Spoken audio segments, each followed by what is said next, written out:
Unit 6. The girls who played Gulli Danda. Let us find out what happens to the group of girls when their gulli strikes the cap of a man standing in the middle of a field. At last, the bell for the recess rang. What a relief! Kavita, Mandakini, Neha, Susie, Jaswinder, Preeti, Zia, Sazia and Ruby had been waiting for the recess since the first period. Jaswinder picked up a danda, Zia grabbed a gulli, and everybody followed them to the open space just outside the school, where they normally played during recess. Zia reached the ground first. She took a piece of chalk out of her pocket, drew a circle and placed the gulli in the center. Jaswinder entered the circle. It was her turn. She took the danda to strike the gulli. All the other girls took up positions around the circle. All the girls were looking at Jaswinder. She took aim and struck the gulli. It flew straight into the hands of Susie, and Jaswinder's turn was over. Neha was next. The gulli was once again placed in the center of the circle. Neha entered the circle and took her position. She struck the gulli hard and it went flying out of the circle. The other girls were unable to catch it. Sazia was the first to reach the gulli. She picked it up and threw it back at Neha. Neha again struck it. The gulli went flying in the opposite direction. Both Mandakini and Kavita tried to catch the gulli, but they hit each other and missed the catch. Mandakini picked it up and threw it back towards Neha, who once again hit it back. Zia was next after Neha, but the manner in which Neha was hitting made Zia's turn unlikely. Zia was hoping that Neha would miss so that her turn would come, but Neha was too good a player to miss. Susie reached the gulli. She picked it up and threw it back towards Neha. This time, Neha did not even wait for it to reach the circle. She hit it towards Jaswinder, who was unable to catch it. She was sorry for not catching it, but she could not do anything now. She picked up and threw the gulli towards Neha.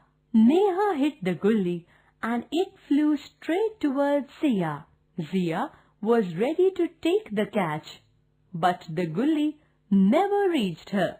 There was a racket in the middle of the field. A man in jeans and a t-shirt was standing in the middle of the ground. His cap was lying on the ground near his feet. The gulli was inside the cap. The man was very angry. He shouted, "Can you not see where you are hitting? I will teach you how to play such that you never forget the lesson." Neha approached him and said, "I am very sorry. I did not hit you deliberately. It was a mistake. I did not see you coming. I am very sorry." "Is this your playground? Why don't you play in your school compound?" the man shouted. Zia approached the man and said, "Sir, the school compound is very small. There is not enough space for us to play. We play here every day." "So, this is why you play here. I will go and talk to the headmaster of your school. I will sort this out. Then you will learn how and where to play," said the man. "Please forgive us. We will be more careful in the future," the girls pleaded. The man was not happy about it.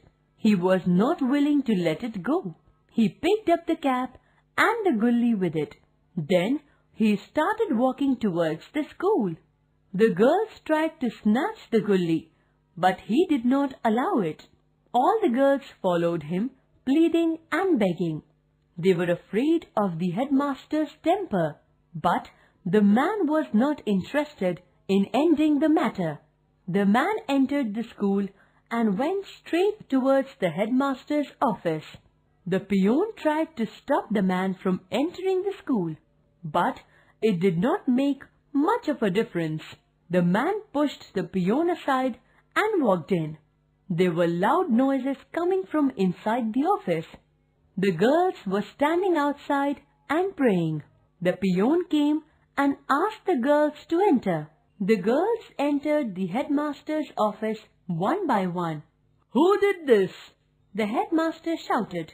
"How many times have I told you not to play outside the school? Why do you not play within the compound? Tell me, who did this?" The girls looked at each other, but nobody dared to say anything. "What happened? Are all of you dumb? Why are you silent?" the headmaster bellowed. Susie said, "We are sorry, sir, and we assure you that this will not happen again. We will be more careful." "All of you apologize to the gentleman here." "We are very sorry, sir," all the girls chimed together. "It is okay, girls," the man said. "Thank you for your intervention, sir. Please see that this sort of mistake is not repeated again." The man started walking towards the school gate with satisfaction. The headmaster did not wait for the man to reach the gate.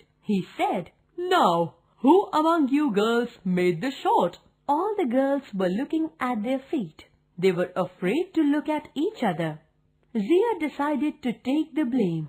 She lifted her head and started to speak, but Neha did not allow her to start.